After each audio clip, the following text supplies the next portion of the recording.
Pour moi, l'art et la créativité, c'est à la fois une respiration puis de l'hygiène. En tout cas, pour moi, c'est vraiment tout. Mais bon, c'est pas la même chose pour tout le monde, mais en tout cas, pour moi, c'est ça. Une respiration, c'est de l'oxygène, puis c'est de l'hygiène. Il faut vraiment s'en occuper une fois de temps en temps.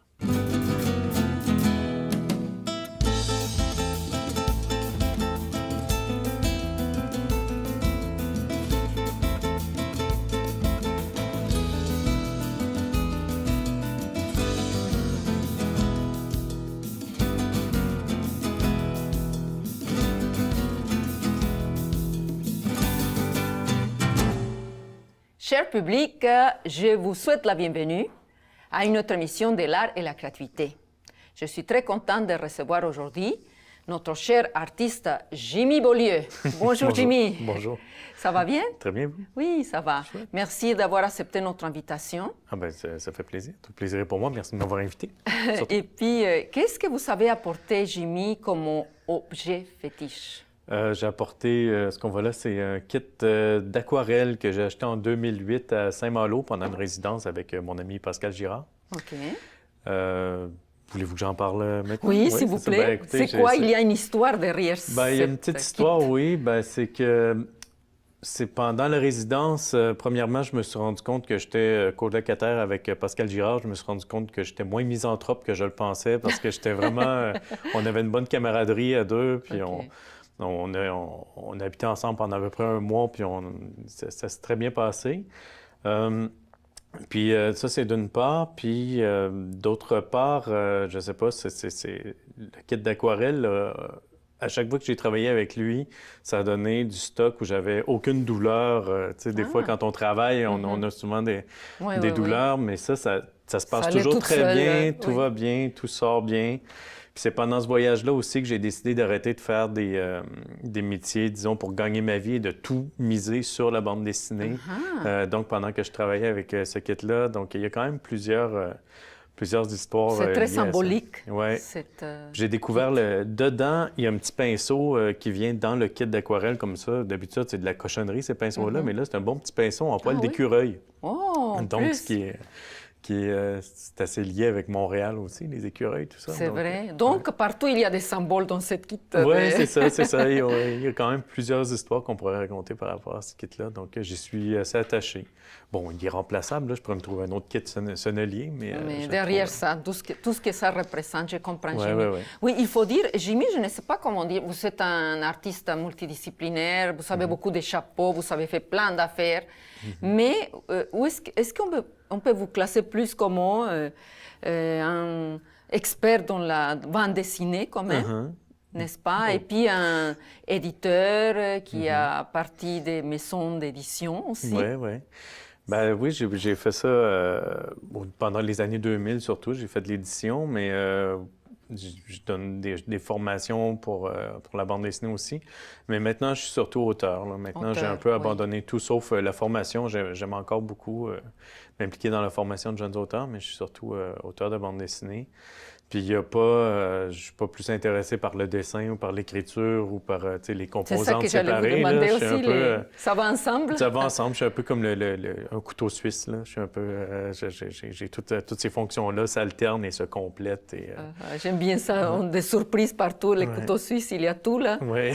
Tout ce qu'il faut là Ouais. pour devenir un bon couteau, un bon artiste aussi. Ouais. Là.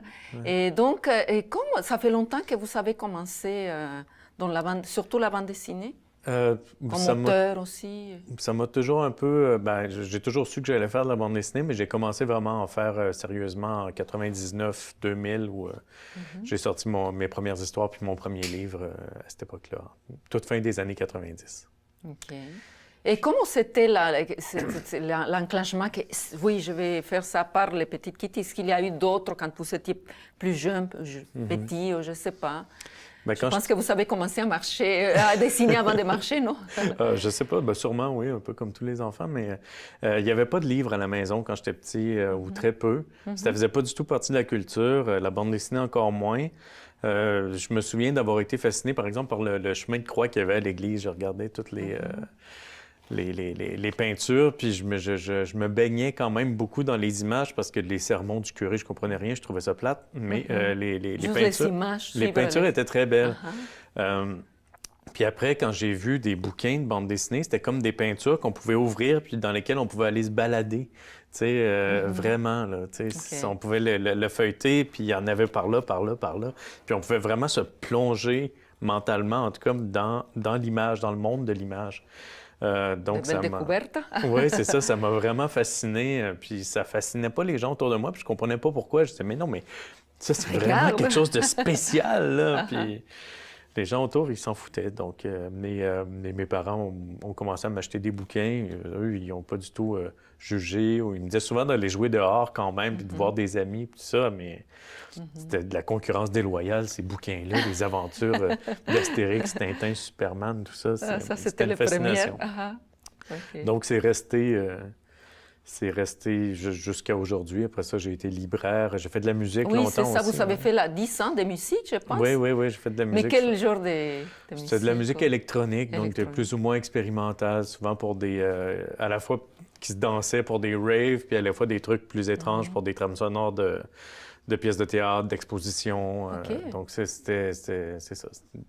J'avais vu un parallèle aussi avec une de vos interviews aussi, qu'une des invités aussi qui avait dit un parallèle entre la musique et la bande dessinée. J'ai trouvé ça fascinant. C'est Sviane, probablement. C'est une amie qui fait les deux aussi. Oui, c'est ça. Mais c'est terrible pour moi. C'est toutes les questions de rythme, ça, c'est évident, mais aussi, tu sais, quand est-ce qu'il faut mettre toute la gomme, quand est-ce qu'il faut se retenir, quand est-ce qu'il faut utiliser la patience du lecteur, puis là, après ça, être généreux, puis être agacé. Des fois aussi, il faut un peu agacer le lecteur, tout ça. Tout ce sens de la structure puis de la dramaturgie-là, je l'ai développé en faisant de la musique beaucoup plus qu'en travaillant le matériau dessiné puis raconté, tout ça. Wow, ça complétait. Oui, c'est ça. Donc, 10 ans de musique, après, c'était vous travailliez dans une librairie, libraire. Oui. Après, vous avez décidé, OK, je pars mes maisons vous avez cofondé. Oui, c'était cofondateur de Mécanique Générale, après ça, Fritz Colosse. Et Colosse. Oui, c'est ça. Donc, j'ai fondé ces choses-là parce qu'en même temps, j'étais assez gourmand d'apprendre à faire des bouquins. Je pouvais pas faire assez de bouquins pour rassasier cette faim-là, cette soif-là de sortir des livres, puis de monter des livres, puis... Mais j'ai fait ça pendant à peu près 10 ans, mais je me suis un peu... je suis peut-être un peu trop sensible pour ça quand même.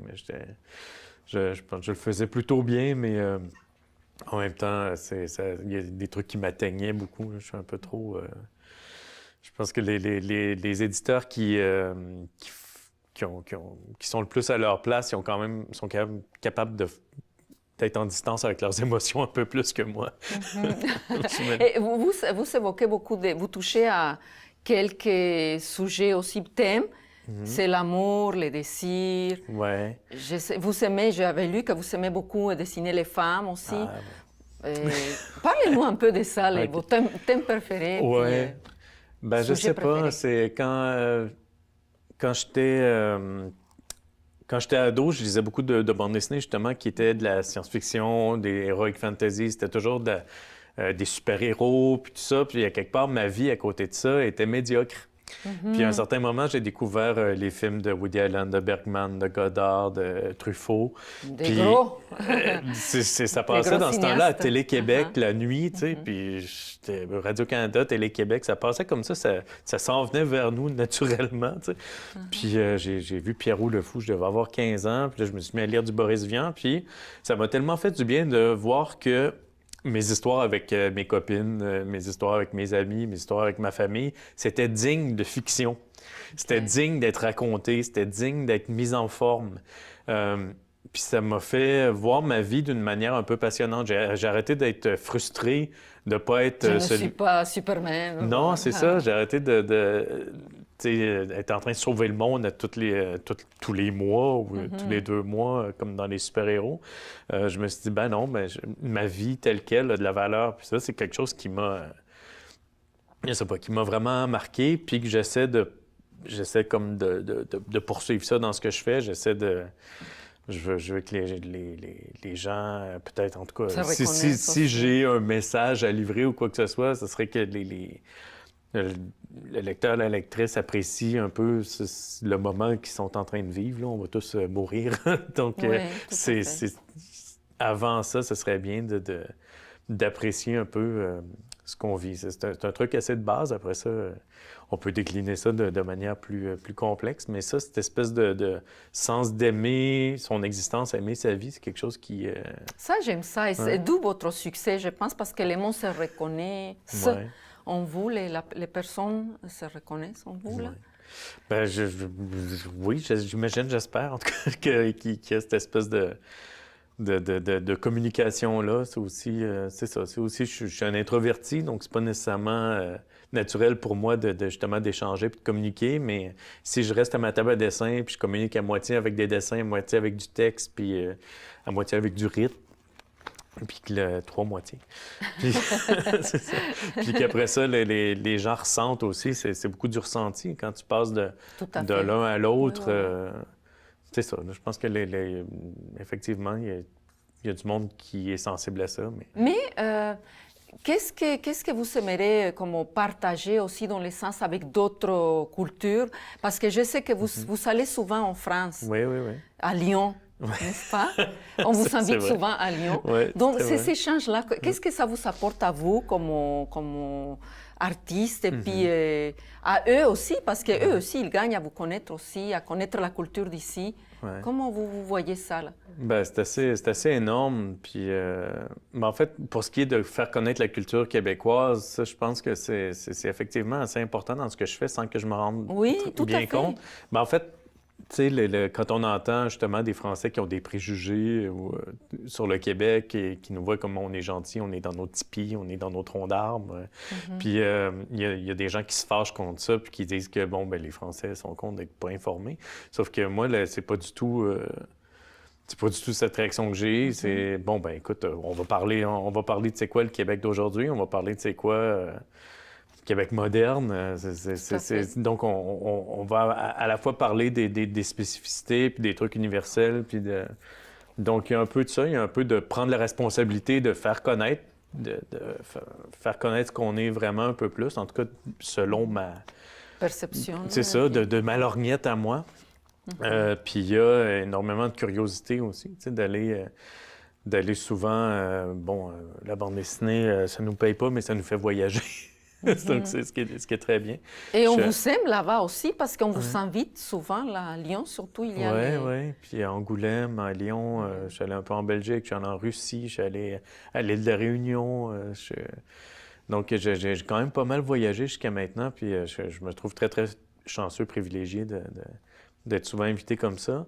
Mais c'est ça, ça nous déstabilise bien, ça nous fait voir la vie autrement. Puis je sais pas, c'est extrêmement enrichissant de voir que notre manière de voir les choses est vraiment pas la seule sur la planète. C'est vraiment juste une des manières. enrichit. Puis c'est comme une suggestion, puis c'est un grain de sel, puis de voir les autres grains de sel, puis les autres suggestions, c'est énormément c'est enrichissant. Là. Dans d'autres de vos chapeaux que vous savez aussi, un autre chapeau, c'est enseigner. Oui. Vous enseignez aussi la bande dessinée. Vous avez des élèves. Qu'est-ce que ça vous donne aussi ces échanges avec eux? Qu'est-ce que vous retenez de ça? Et puis, qu'est-ce que vous essayez de transmettre aussi aux jeunes par rapport à la bande dessinée? Parce que ce qui est drôle, c'est que ce que j'essaie de transmettre, ça fonctionne à peu près pas.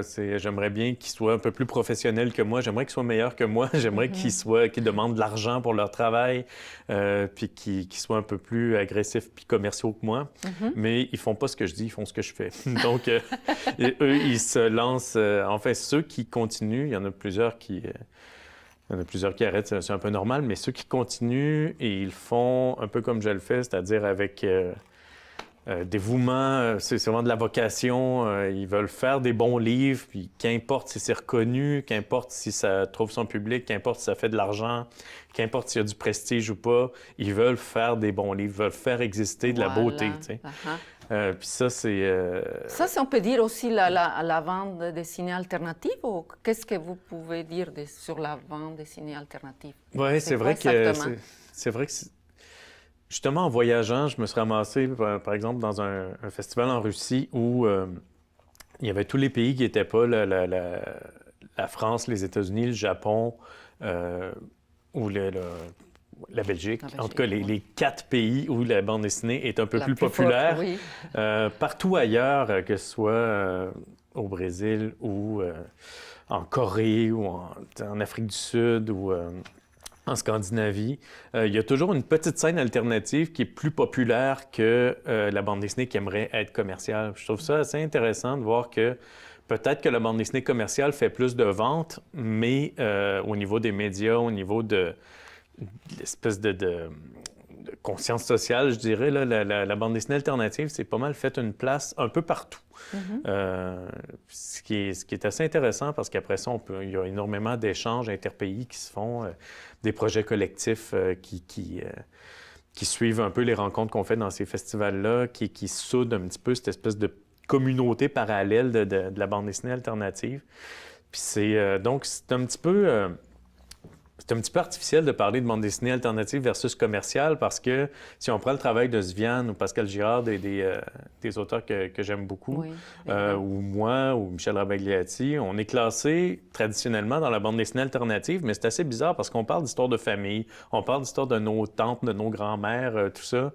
Puis on parle de sujets complètement universels qui concernent absolument tout le monde, alors que ce qu'on voit comme la bande dessinée commerciale puis populaire, c'est des trucs avec des épées, avec des gens qui volent, avec des forteresses, puis tout ça. Puis donc, c'est ça qui est la niche, c'est ça qui est le... Tout à fait, Ouais, c'est vrai, c'est c'est comme l'envers, on pourrait dire. c'est là. ça. Donc, je pense que c'est en train de reprendre un peu sa place. Que ça devrait être comme la littérature, la bande dessinée tout court devrait être la bande dessinée alternative, puis la bande dessinée de genre devrait être comme la littérature de genre, quelque chose qui est justement faite pour la niche. Je dis ça sans snobber, j'adore la bande dessinée de genre et la littérature de genre aussi, là, mais c'est... Mais c'est ça, c'est un peu comme ça que je vois ça. Là. C'est en train de reprendre un petit peu sa place là, que mettons, au niveau du crédit culturel. Les auteurs de bande dessinée de genre sont un peu jaloux de nous parce qu'on parle de nous à télé, tout ça. Sauf qu'ils vendent beaucoup plus que nous. Donc, des fois, j'aurais envie d'échanger aussi. Il faut un équilibre quand même. Ouais, là. c'est ça. J'aurais envie d'échanger. Il faut d'équilibre dans la vie, n'est-ce pas? Merci, Jimmy. Le temps file rapidement. Donc, on doit partir à la pause. On revient dans quelques instants.